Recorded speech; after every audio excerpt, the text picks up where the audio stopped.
ॐ सहनाववतु सहनौ भुनक्तु सह वीर्यं करवावहै तेजस्विनावधीतमस्तु मा विद्विषावहै। ॐ शान्ति शान्ति शान्तिः। हरिः ॐ।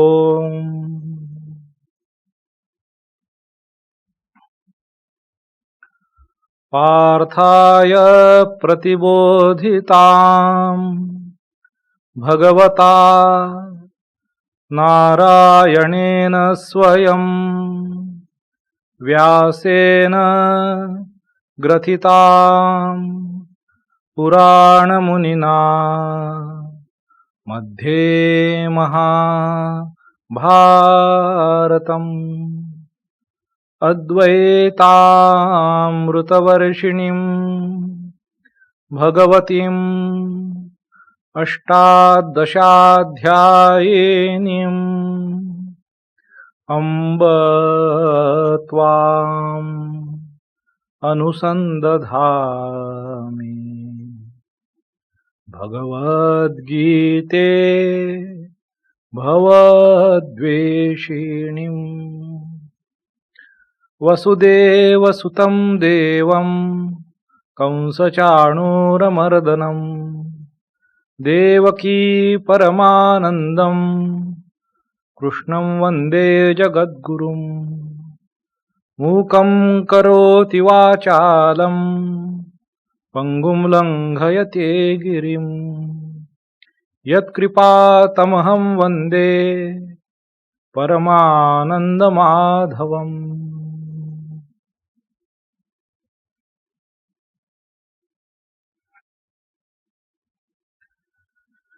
My namaskars to you all. We are studying the verses from Srimad Bhagavad Gita from the 9th chapter, Navam Adhyayah. And as I said earlier, Vijay, वो खाली स्ट्रीमिंग में ओबीएस में वो जो साउंड दिख रहा है ना, साउंड तो वो मैंने कम करके रखा था जब ये चल रहा था। तो तुमको देखो अगर वो उसको बढ़ाने को जगह है तो ठीक है। ठीक है, thank you.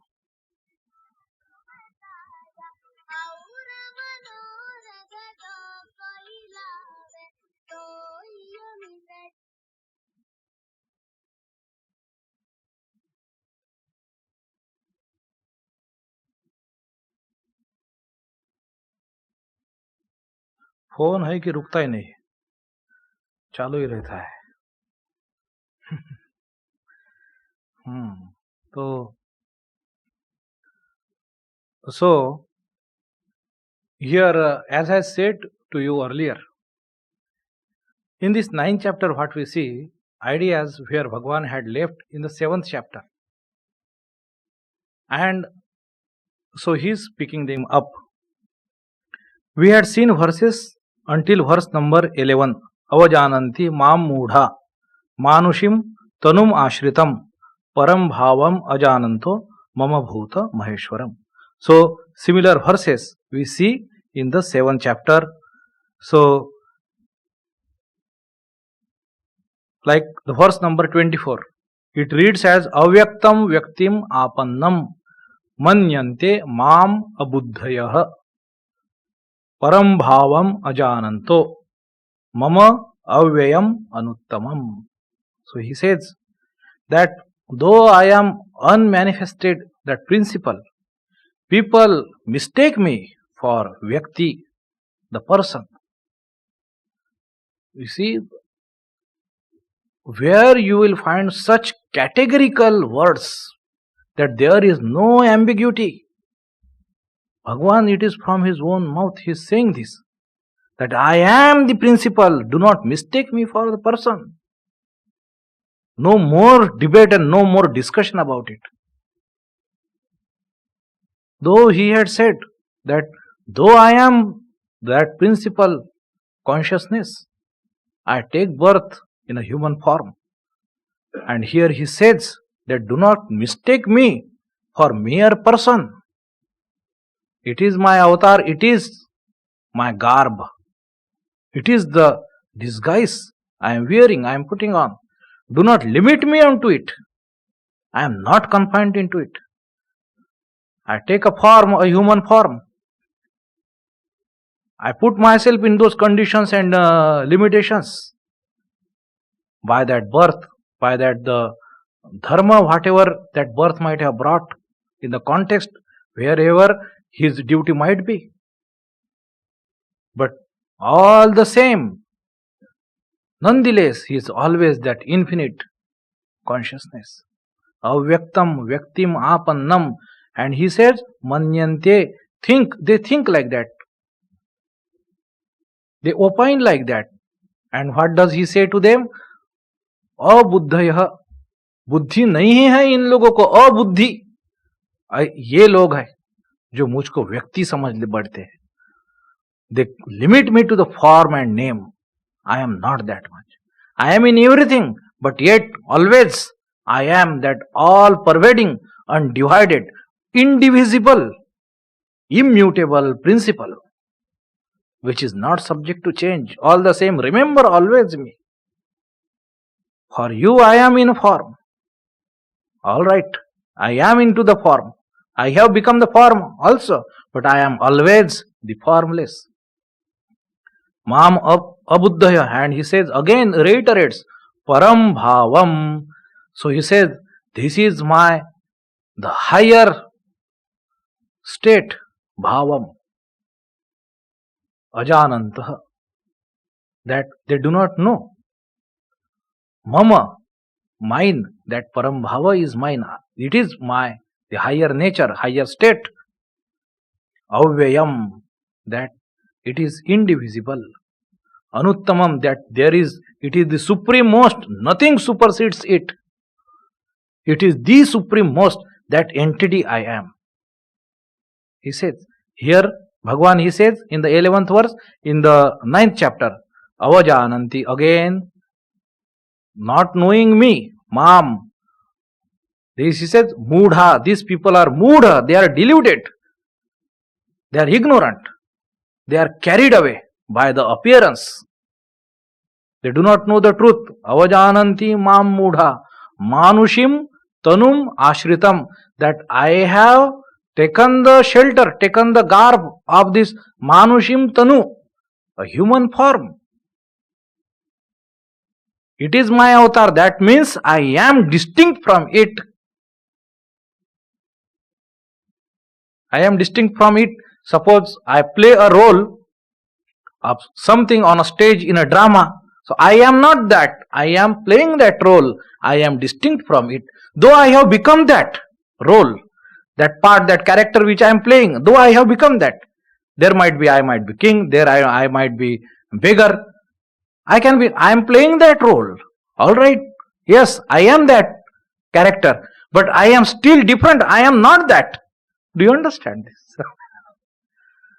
Param bhavam ajananto. Again, mama bhutam maheshwaram. Here he says that I am the Ishvara. Bhutam maheshwaram. Bhuta maheshwaram. I am the Supreme Lord, the great Lord, Mahan, Ishvara, the great ruler of all beings. I am that individual. So not to be mistaken. And now he had again here, so these verses, like 10th verse, 11th verse, he very clearly,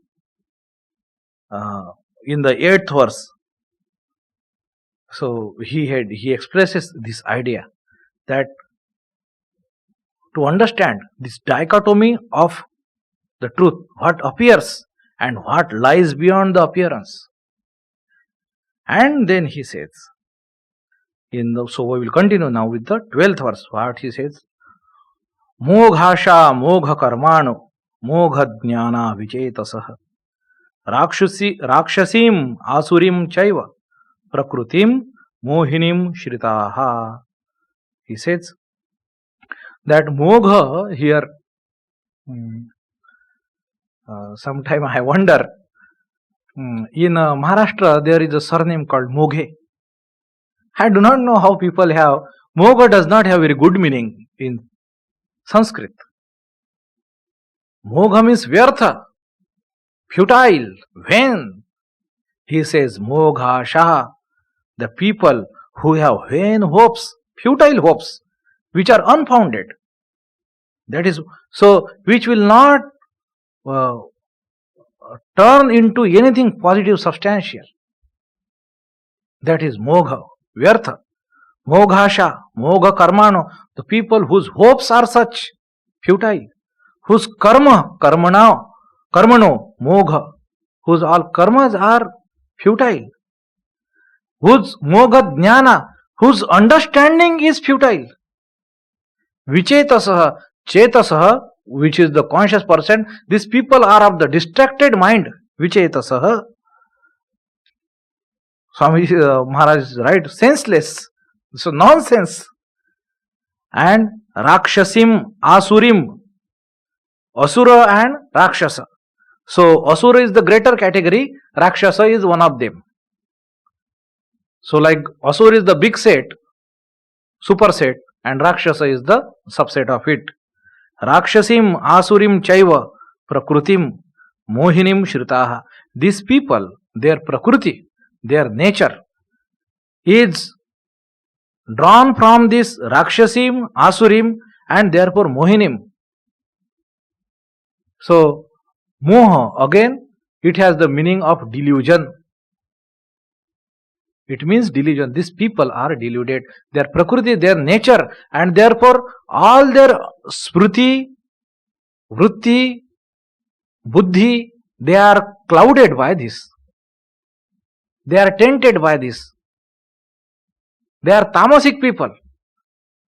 So, this people does not have this knowledge. And if we see, look around, and how many of us are not like this? We will say almost all of us are like this.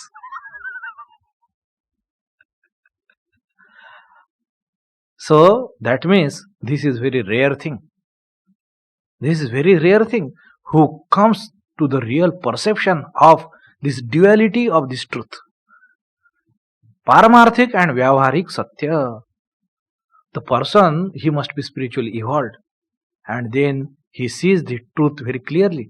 Not only this, what is the meaning of that he sees that truth clearly and say that he has that knowledge. His behavior,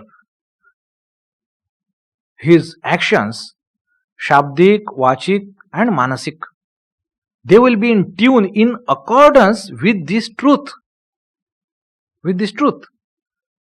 So, it is not like that I go to Ramakrishna Math for Gita class, so I am Jnani. It will not be like that. So Sri Ram, there is very wonderful, interaction. If you read Gospel of Sri Ramakrishna, and I insist, you must read Gospel of Sri Ramakrishna very carefully. So, in the beginning, first 3 meetings of the Master Mahashaya, Mahendranath Gupta, the chronicler of the Gospel. So, he has started coming to Sri Ramakrishna. In the 3rd meeting probably, Sri Ramakrishna asks to Master Mahashaya, that is Yam. So he asks, so first he asks that whether you are married. He was like 28 or 30s probably. He was like that, 30s, 31, 32 like that. He was principal here in the Metropolitan School.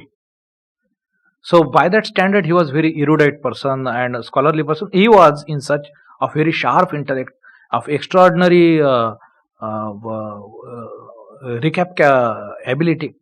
So he could recall from his memory, just from brief notes, word by word. So he was a very intelligent individual. Now studied in Western education also. Now, but that's why he had that vanity about him. And but Sri Ramakrishna, and like all great masters are, they don't give two hoots about who you are. They immediately can puncture your balloon of whatever you might think of yourself and immediately bring to the ground. That is their great talent. All great masters are like that. In one pin, they will simply inflate your balloon. So he asks him, whether are you married? And he says married. And then what Sri Ramakrishna's reaction, emotional reaction, oh Ramla, listen, this fellow is married also. This fellow is also married. And he thought, what sin I have committed? And then somehow Sri Ramakrishna gathers himself and they said, whether you have children. And then he says, so one or two children. And then again Sri Ramakrishna, he has got children also.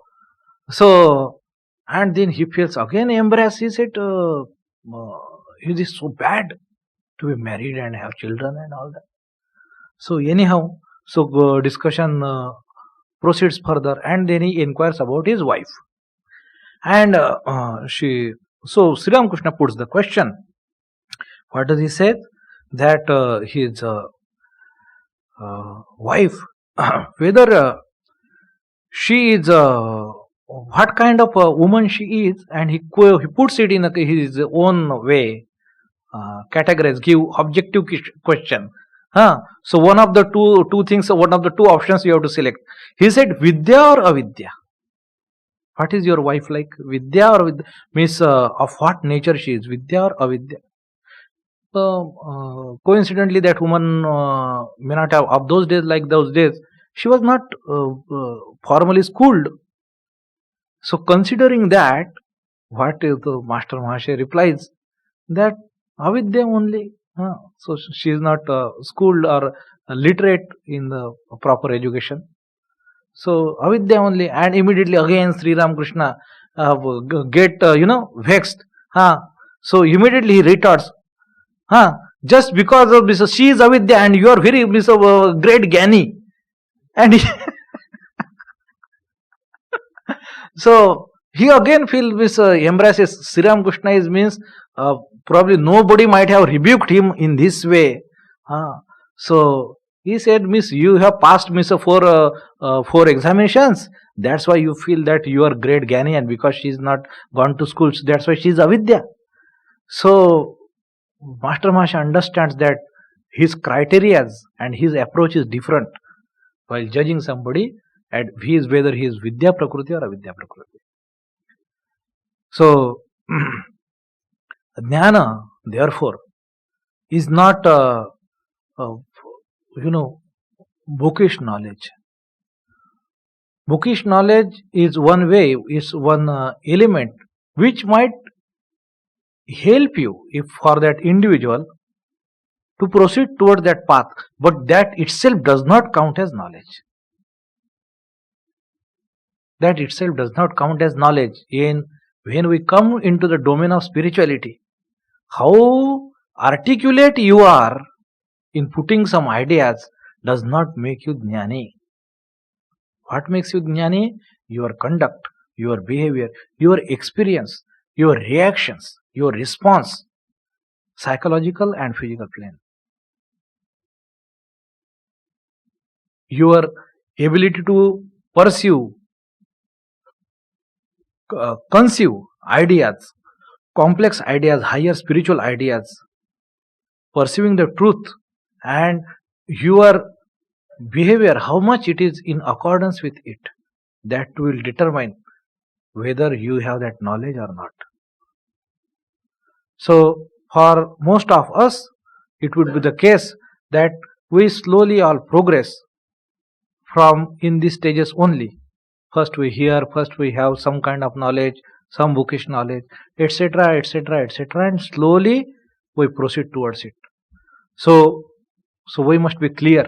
Understanding, reading books is not itself comprise the knowledge in the realm of spiritual life. So these are these different people, so who are not awakened to such state of spiritual evolution.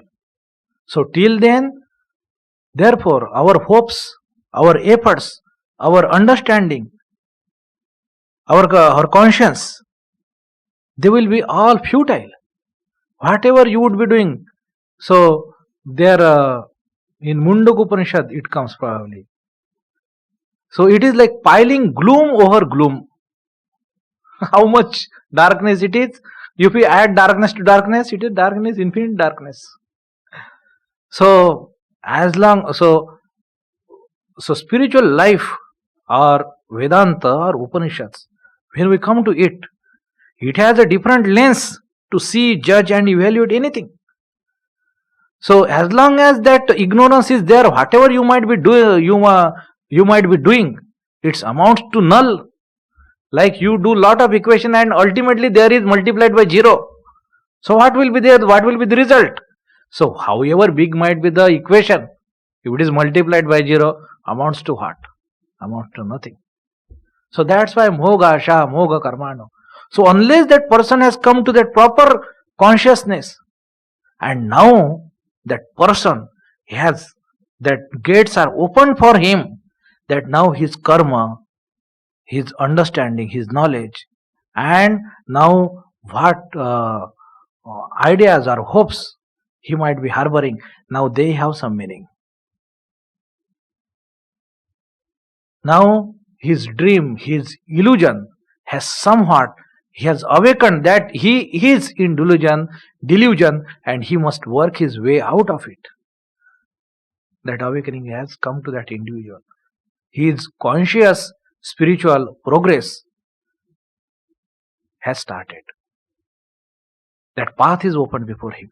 Till then, moghasha, mogha karmano, mogha jnana vichetasah.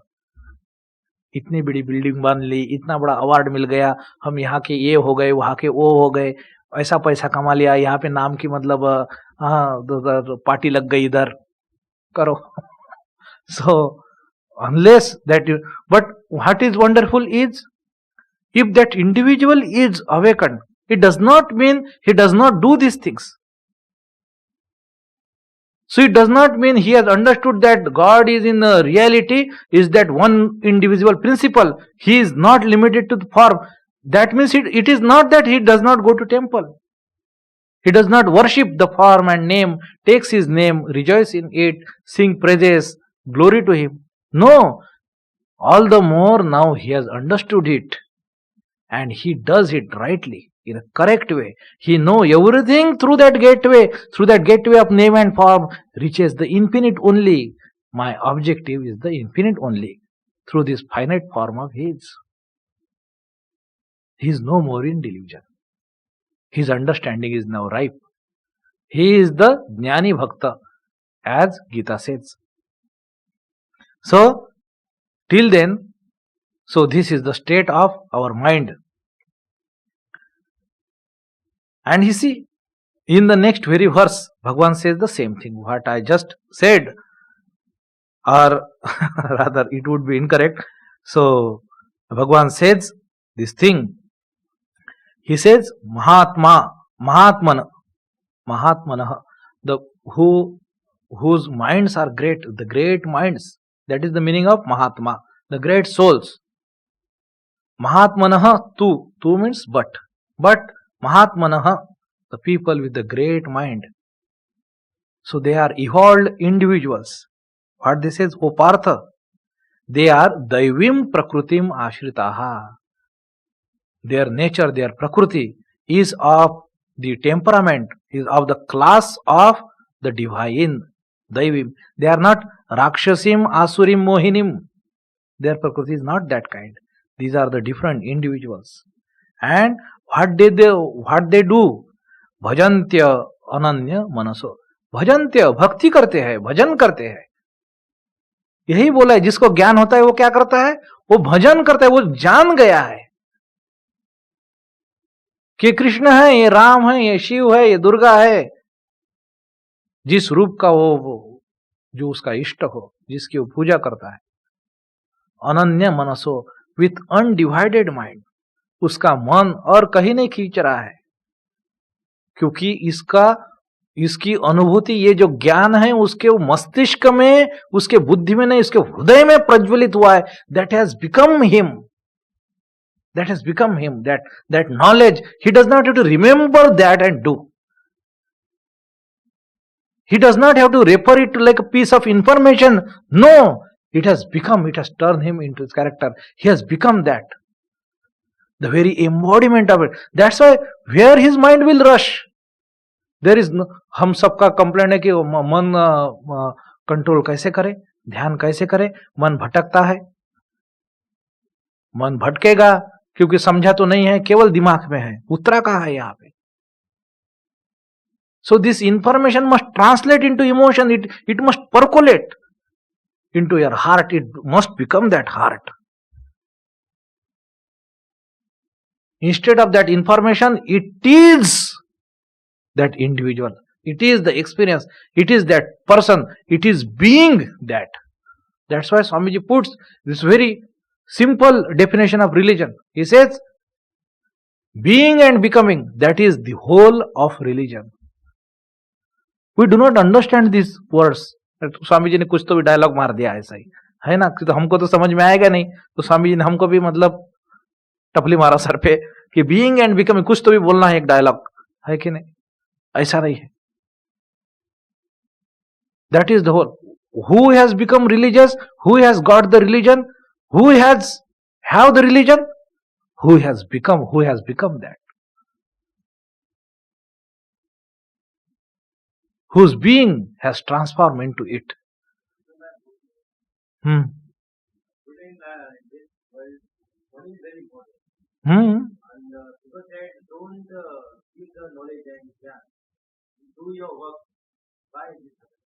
I didn't follow your question very well. Money is important. That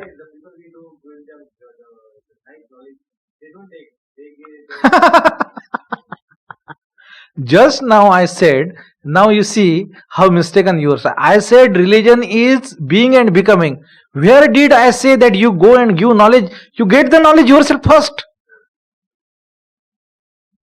The great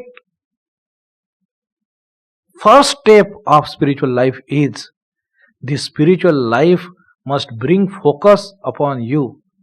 Religion is not for preaching. It's not for preaching. Swamiji says, the whole essence of religion lies in its practice. You are supposed to practice and realize that. Aim of the person who is following or living a life of religion or spiritual life is not to educate others and enlighten others. That is not your aim. That is not the agenda or objective of spiritual life, to enlighten others. You are mistaken. And why they do so? Here the previous verse just we heard. Rakshasim asurim chaiva prakrutim mohinim shritaha. You thank God they didn't beat you. Okay. Don't try to give knowledge to others. If somebody, like suppose a like-minded person, like-minded friend seeks your counsel, you can share your thoughts most humbly, but what is your opinion and understanding is about. You are not to change him. That is not your objective. He might counter, you say that so far as I have understood like this only. So he might pester, he might coax, he might coerce you, try to debate. You say that if God willing, He shows me the truth, and if you say, if that is the truth, I will very much embrace it. That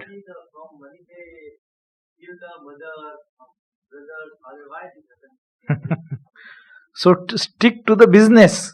Okay. So one thing, we are studying one scripture. Okay. So first thing is, when we are deliberating on these verses, we will have to stick to it. Okay. Your question, though all right in your own place, but in this discussion we cannot bring it in. Okay. We cannot invite it. So you can ask your question separately. Okay. So why do that happen? That's why, because mogha jnana, your understanding is formed and sprung out of delusion. Then you can do all erroneous thing, all crazy thing, then everything is all right. If somebody is drunk, so you won't count, अरे वो दारू पिया था उसके बात को तुम इतना क्या मान रहा है, या फिर वो पागल है. So they might do all nonsense. What is the meaning of everything? You cannot put, test it on the basis of logic. Why they are doing it? You can go as mad as possible. Still, you cannot ask this question. Once you are unfounded on the wrong premise, then you can be as stark mad as possible. Because everything is wrong there. Okay? So if you are doing everything right and something goes wrong, then you might question. But if you are starting with the wrong, then how can you question that? Okay. So bhajantya ananya manaso. With such a one-pointed devotion, with undivided mind, anya. So no to other things, their mind goes. They are not anya manaskaha. They are ananya manasaha. So now these things is not this experience, how they do this bhajan bhakti with ananya manaso. It is not come out of logic and rational. Try to understand this. It does not mean that it is contrary to logical rational. No, that's not the point is. Point is that they are no more in need of it. They have transcended that need. It's simply their experience. That is the state of the mind of such महात्मनः. नहीं भगवान को मन देना चाहिए इसलिए भगवान को मन दे. They are beyond these talks. They see and they immediately dive into it. It becomes their nature. It becomes their character. That's how they have become. They are the Mahatmanaha. They are the Daivim Prakriti Mashrata. They are the divine people. Bhajantya ananya manasaho jnatva bhutadim avyayam. That I am the Adi, the origin of all creation. Bhutadi is origin of all beings.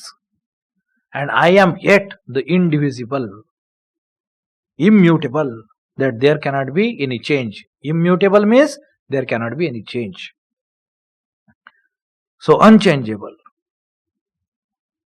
So knowing this, they have known this part knowledge. Yes, they have realized this, that the God I am worshipping, indeed it is that principle which is the origin of all beings. It is the one indivisible, unchangeable one. And knowing this, with the one-pointed, undivided mind, they do bhajana, they do bhakti of me. This is what Bhagavan is saying. So these people are different, Arjuna. And continuing this, the same idea. So what does they do? Satatam kirtayanto mam. Kirtana is that it is formed of, this is word, very interesting word. If you see the etymology of it, it is from the Kri Dhatu, so which stands for doing karma. Rata. Okay. Rata means where they are constantly engaged in it and they find a great rejoice in it. Rati. Their mind enjoys those things, doing these things. That is what Kirtana is, constantly doing. So Satatam Kirtayanto, that they are constantly here Kirtana, that singing his glories. Kirtayanto Mam. Yatantaha, this is one great thing, that these are not passive, lazy, slothful individuals. They are effortful, enterprising individuals. yatantaha, with all their efforts, and they are drudha vrataha. They are of the firm conviction and commitment. That is vrata. So vrata has two characteristics. So there is a vow, there is a commitment, there is a consistency. So commitment and consistency, that is called as vrata. Without these two things, two elements, it cannot be vrata. So consistency, repeatedly doing over a period of time continuously. There is no break. And there is the shraddha, a commitment is there. Yatantascha, they are effortful, they are they do not become lackadaisical in their, हाँ अभी तो हमने तो जान ही लिया है, अभी तो वेदांत तो समझ में आ ही गया है, तो अभी क्या आराम से बैठते हैं, अभी खाना पीना करो. They are not satisfied. So that means that person has not got realization. They are not truly awakened. So Sri Ramakrishna says, a wonderful example he gives that, see, he said 1 in 2 crore people, 1 in 2 crore, this is his statistics. Okay, he has truly have the real faith. That is his stat. 1 in 2 crore. Now, remarkably, Swami Vivekananda also spoke in the West 2 times. 2 times he referred the same statistics and he didn't change. In Western audience, he just said instead of 2 crore, 20 million, which is 2 crore. He didn't change the stat. How wonderful. So it makes me think that how solid that stat must be. It is not just figure of speech. It is not just exaggeration, expression. It may not be rhetorical. It might be truly true. That 1 in 2 crore have such faith. And what kind of faith he says? That say, suppose there is a thief and he comes to know that in the adjoining room there is a big heap of gold in various form. So whether he will be able to rest and sleep peacefully, you say his sleep is gone. So he is all the time calculating, conniving ways to acquire that gold. So that gold refers to that experience, God, which lies within your own self. How can you rest if you have really come to understand it? How can you sleep? Because that was his own experience. That's how he behaved. He says for 12 years he didn't bat his eyelids. That's what he said about him. He said he had become like a ghoul, a ghost, like a drunk madman. His eyes were always wide open, day and night. Can you imagine? 12 years he didn't sleep. This is what he said. Sri Ramakrishna.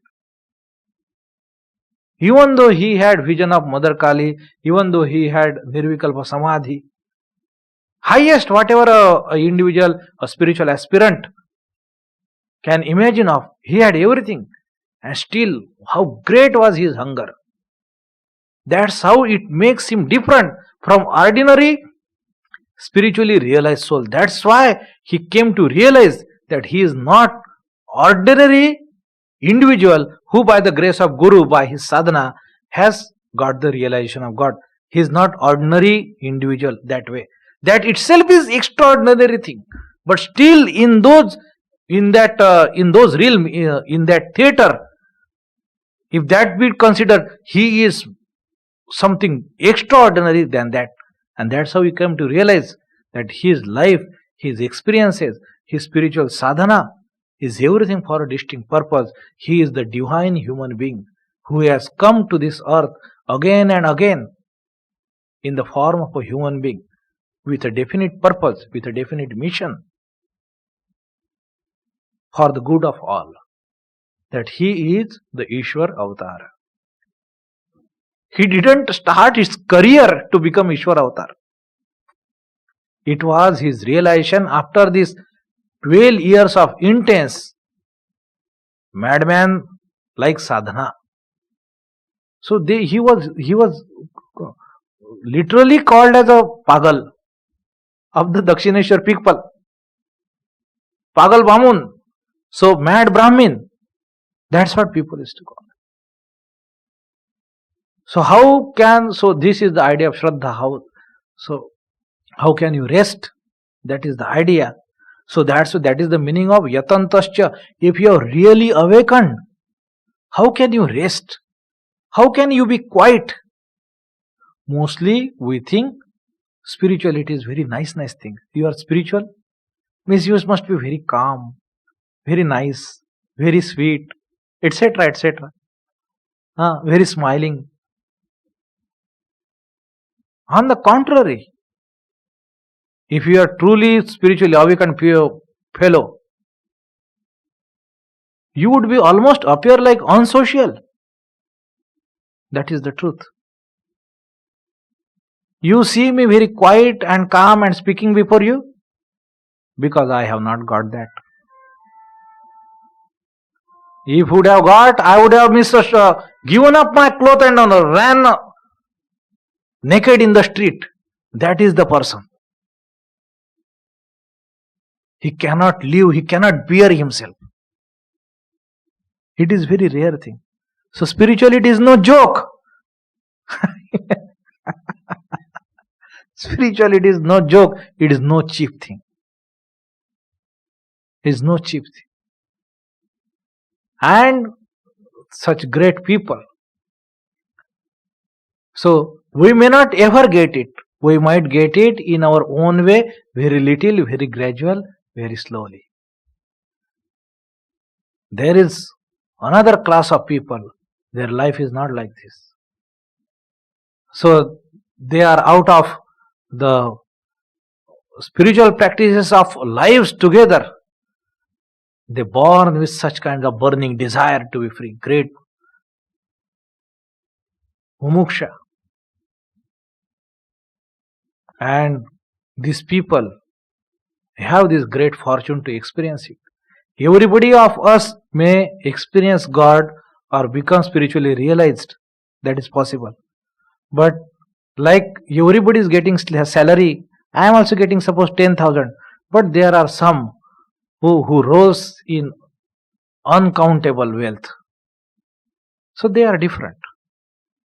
I am different. So this is the difference between ordinary people, Jiva, and there is difference between Ishvara Avatara. We are not same. They and us are not same. What they can experience, what they can go through, what they can hunger for, we cannot imagine even. So they are different. So Ishvara Avatara, though born in a human form, so Sri Ramakrishna and I, though he is also born of some mother, he is also somewhere his village, etc. Everything was there. So Swamiji was there. So I am also like that. I cannot be like that. Very clear understanding must be there. There is a difference in the capacity. So yatantascha drudha vrataha namasyantascha mam bhaktya, they are offering their devotion, their pranam to me, namasyanta, they are doing namaskara. And this word, you see, namasyanta, it means, it is when this kind of prefix is attached, it means it is present continuous tense. Means they are all the time prayerful and bowing before the God, before their Ishta Devata, before Ishvara, to whom they are praying, of whom they are doing this Kirtana, always Satatam, whom they are bhajanti ananya manasa, with undivided mind they are doing his worship. Namas. So to him they are always praying. Meaning that, what is the meaning of this? How is that possible? So God consciousness or God, it it is turning to be reality for them. So when for us it is not true. For us, we are very far from it. So for us reality is our sensory perceivable world. For them, Swami Sardananji Maharaj write this in that book Lila Prasanga, which is the biography of Sri Ramakrishna. He writes it. And you see in the preface he has written that I have not wrote a single line which I myself have not experienced. So Sardananji is Brahmadhyani, he is a disciple of Sri Ramakrishna, direct disciple, sannyasi disciple of Sri Ramakrishna, is writing in that context of the sadhana. He says, when that individual progresses on the path of spiritual life, earlier these ideas are as if a vague dream, but then slowly this world become like a dream, and what they are focusing on, that becomes real. Can you imagine? So the presence of God is reality for them always. So that's why always Satatam Kirtayantaha Bhajantya Ananya Manasa Namasyanta Namasyantascha Mam Bhaktya. So that's why you cannot imagine. So even if suppose you come into contact with some great Mahatma, okay. In Sri Ramakrishna's life there are many instances I have quoted earlier. What is the difference? You try to understand why we are ordinary, what is the meaning of ordinary and what is the meaning of great. If by chance, by some stroke of chance you come in their contact, you by the great good fortune of yours you happen to get an opportunity to serve him. If by the lot of punyas of your uncountable previous lives you happen to please him by your seva, and by, I do not know by force of what, you say to him that you only grant him the devotion and spiritual experience like his. And he will say it is not possible. But suppose so you say, then I do not want anything. And he says that you have done seva, so you will get something. And you still stick to your proposal. You say, no, I want this. And by his compassion, disregarding your ability, and if he perhaps grant you some of it, you will not be able to hold it. You will not be able to. That is the difference between great and ordinary. Even if you are given right away, you are not capable to hold it. That's how ordinariness is. We cannot experience that. We are not, even if it given free of cost. The spiritual experiences can be so powerful, they can break individual physically, forget about psychologically, mentally, physically. You will not be able to contain it. That is their strength. That's why all the time this purity of character, purity of living, this is stress. Brahmacharya is stressed because you require tremendous strength of extraordinary quality, not brute animal strength. Even not only that, even physical strength is required. The people who had seen his direct disciples, who had seen Sri Ramakrishna, they said that Sri Ramakrishna was extraordinarily physically capable person. Extraordinarily. He had tremendous strength. Though his, the people who had served physically stroking his feet and all that, his flesh as if it was like butter put on the bones. It was that soft. So they used to be afraid if they pressed little harder. That was Sri Ramakrishna's person. And yet they said one extraordinary remarkable observation about, they said his spine, that vertebral column, it had become so big that it was, for ordinary individuals, it just look, as you can see, he's a thin and there is not much flesh, so hardly you will see a little bit of it. Swamiji says it was like a big rope, like spine, it was visible in his back. So many times that Kundalini must have traversed up and down that Sushumna Nadi.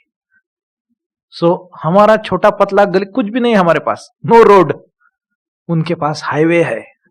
That is the difference, है ना. ऐसा 8 lane highway है उनके पास, अपने पास रास्ता ही नहीं है. That is the difference between ordinary and great. So सततम कीर्तयन्तो माम यतन्तश्च दृढ़व्रताः नमस्यन्तश्च माम भक्त्या Nitya Yukta Upasate. These people are called as Nitya Yukta. Yes, they are constantly attached to God. They are constantly living with God. God is of perpetual experience for them. They are living with God. That is, these great individuals are. Even for us, just to contemplate these ideas, just to think these ideas, just to absorb and imagine in our own way, even that would be greatly beneficial for us. If we can think and contemplate these ideas, that how great that life must be. That will purify our heart to a great extent. How much ever repeatedly we do, on, off and on we do, and take our consciousness, take our feelings of heart to that level. Let our heart drench in that consciousness, in that understanding, in that, so to say, that imagined experience. It will purify our heart. The crookedness of it, the heaviness of it, the dullness of it, it would somewhat lift it up. So, here until now, this is the 14th verse of this 9th chapter of Srimad Bhagavad Gita. So, Bhagwan here is telling that Raja Vidya, Raja Guhya. So, this is that great secret, this is that great Vidya. The people who have it, this is how they are. So, in a way, Krishna is showing path to Arjuna. So Arjuna, this is that thing. So this is the objective, this is the aim, this is the great ambition of our spiritual life. How much ever we may progress in this lifetime, lifetimes after lifetimes, so our focus has to be this. This is the state of liberation, of devotion and of knowledge we must aspire to achieve and experience in our life. Om Shanti Shanti Shanti Hari Om Tat Sat. Shri Ramakrishna Arpanamastu.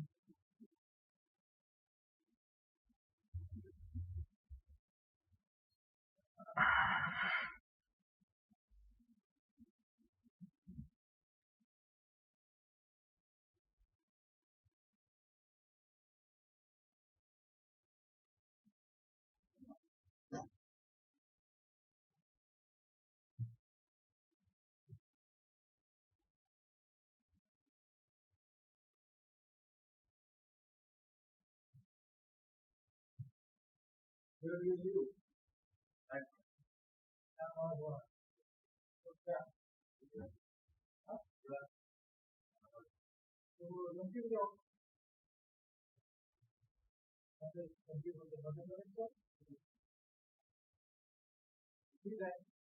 तो आओ आते जाते रहो।